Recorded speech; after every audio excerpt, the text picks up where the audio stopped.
ನಮಸ್ಕಾರ ಎಲ್ಲರಿಗೂ, welcome to my channel. ಈ ವಿಡಿಯೋದಲ್ಲಿ ನಾನು ಪುಳಿಯೋಗರೆನ ಮಾಡ್ತಾಯಿದ್ದೀನಿ. ಸುಲಭವಾಗಿ ರುಚಿಯಾಗಿ ಪುಳಿಯೋಗರೆನ ಹೇಗೆ ಮಾಡೋದು ಅಂತ ನೋಡೋಣ ಬನ್ನಿ. ಮೊದಲನೆಯದಾಗಿ ನಾನು ಒಲೆ ಹಚ್ಕೊಂಡು ಅದ್ರ ಮೇಲೆ ಒಂದು ಸ್ಟೀಲ್ ಕಡಾಯಿನ ಇಟ್ಕೊಂಡಿದ್ದೀನಿ. ಅದು ಬಿಸಿ ಆದಮೇಲೆ ಒಂದು 3ರಿಂದ 4 ಸ್ಪೂನಷ್ಟು ಅಡುಗೆ ಎಣ್ಣೆನ ಹಾಕ್ಕೊಂಡು ಅದನ್ನ ಬಿಸಿ ಮಾಡಿಕೊಂಡು ಅದಕ್ಕೆ ಒಂದು ಮುಷ್ಟಿಯಷ್ಟು ಕಡಲೆ ಬೀಜನ ಹಾಕ್ಕೊಂಡು ಹುರ್ಕೊಳ್ತಾ ಇದ್ದೀನಿ. ಲೋ ಫ್ಲೇಮಲ್ಲಿ ಇಟ್ಕೊಂಡು ಹುರ್ಕೊಳ್ತಾ ಇದ್ದೀನಿ. ಕ್ರಿಸ್ಪಿ ಆಗೋವರೆಗೂ ಹುರ್ಕೊಂಡು ಅದನ್ನು ಒಂದು ಪ್ಲೇಟಲ್ಲಿ ಈ ರೀತಿ ತೆಗೆದಿಟ್ಕೋಬೇಕು. ಈ ರೀತಿ ತೆಗೆದಿಟ್ಕೊಳ್ಳೋದ್ರಿಂದ ಅದರಲ್ಲಿ ಇರೋಂಥ ಕ್ರಿಸ್ಪಿನೆಸ್ಸು ಹಾಗೇ ಇರುತ್ತೆ. ಅದೇ ಎಣ್ಣೆಗೆ ಈಗ ನಾನು 1 ಸ್ಪೂನಷ್ಟು ಸಾಸಿವೆ, 1.5 ಸ್ಪೂನಷ್ಟು ಕಡಲೆಬೇಳೆ, 1 ಸ್ಪೂನಷ್ಟು ಉದ್ದಿನಬೇಳೆನ ಹಾಕ್ಕೊಂಡು ಸ್ವಲ್ಪ ಲೈಟಾಗಿ ಬ್ರೌನ್ ಕಲರ್ ಆಗೋ ತನಕ ಹುರ್ಕೊಳ್ತೀನಿ. ಅದಾದಮೇಲೆ 1 ಗೆಡ್ಡೆಯಷ್ಟು ಬೆಳ್ಳುಳ್ಳಿನ ತೊಗೊಂಡು ಜಜ್ಜಿಕೊಂಡು ಅದನ್ನು ಹಾಕ್ಕೊಳ್ತಾ ಇದ್ದೀನಿ.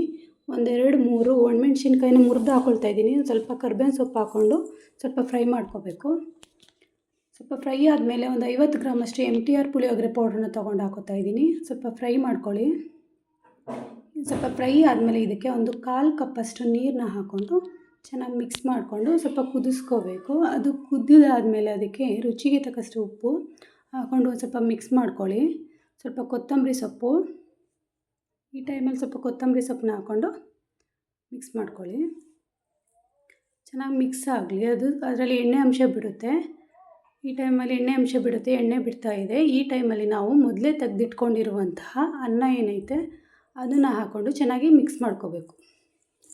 ಚೆನ್ನಾಗಿ ಮಿಕ್ಸ್ ಆಗಬೇಕು ಅನ್ನೋದ ಜೊತೆಗೆ ಗೊಜ್ಜು, ಆವಾಗಲೇ ಅದರದ್ದು ಟೇಸ್ಟು ಚೆನ್ನಾಗಿ ಆಗೋದು, ರುಚಿ ಇರೋದು. ಚೆನ್ನಾಗಿ ಮಿಕ್ಸ್ ಮಾಡ್ಕೊಂಡಿದ್ದಾದಮೇಲೆ ಅದಕ್ಕೆ ಲಾಸ್ಟಿಗೆ ನಾವು ಈ ಕಡಲೆ ಬೀಜನ ಎತ್ತಿಟ್ಕೊಂಡಿದ್ವಲ್ಲ ಅದನ್ನು ಹಾಕ್ಕೊಂಡು ಮಿಕ್ಸ್ ಮಾಡ್ಕೊಳ್ಳಿ. ಚೆನ್ನಾಗಿ ಮಿಕ್ಸ್ ಮಾಡ್ಕೊಳ್ಳಿ. ಕಡಲೆ ಬೀಜ ಮತ್ತು ಅನ್ನನ ಚೆನ್ನಾಗಿ ಮಿಕ್ಸ್ ಮಾಡ್ಕೊಂಡಿದ್ದಾದಮೇಲೆ ಲಾಸ್ಟಲ್ಲಿ ಇವಾಗ ಸ್ವಲ್ಪ ಗಾರ್ನಿಷಿಂಗ್ಗೆ ಅಂತ ಸ್ವಲ್ಪ ಕೊತ್ತಂಬರಿ ಸೊಪ್ಪನ್ನ ಹಾಕ್ತಾಯಿದ್ದೀನಿ. ಇವಾಗ ಪರ್ಫೆಕ್ಟಾದ ಪುಳಿಯೋಗರೆ ರೆಡಿಯಾಗಿದೆ. ನೋಡಿದ್ರಲ್ಲ ಫ್ರೆಂಡ್ಸ್, ಪುಳಿಯೋಗರೆನ ಹೇಗೆ ಮಾಡೋದು ಅಂತ. ಈ ವಿಡಿಯೋ ನಿಮಗೆಲ್ರಿಗೂ ಇಷ್ಟ ಆಗಿದ್ದರೆ ಸಬ್ಸ್ಕ್ರೈಬ್ ಮಾಡ್ಕೊಳ್ಳಿ, ಲೈಕ್ ಮಾಡಿ, ಶೇರ್ ಮಾಡಿ, ಹಾಗೆ ಕಮೆಂಟ್ ಮಾಡಿ. ಈ ವಿಡಿಯೋ ನೋಡಿದ ಎಲ್ಲರಿಗೂ ಧನ್ಯವಾದಗಳು. ಟೇಕ್ ಕೇರ್, ಬಾಯ್.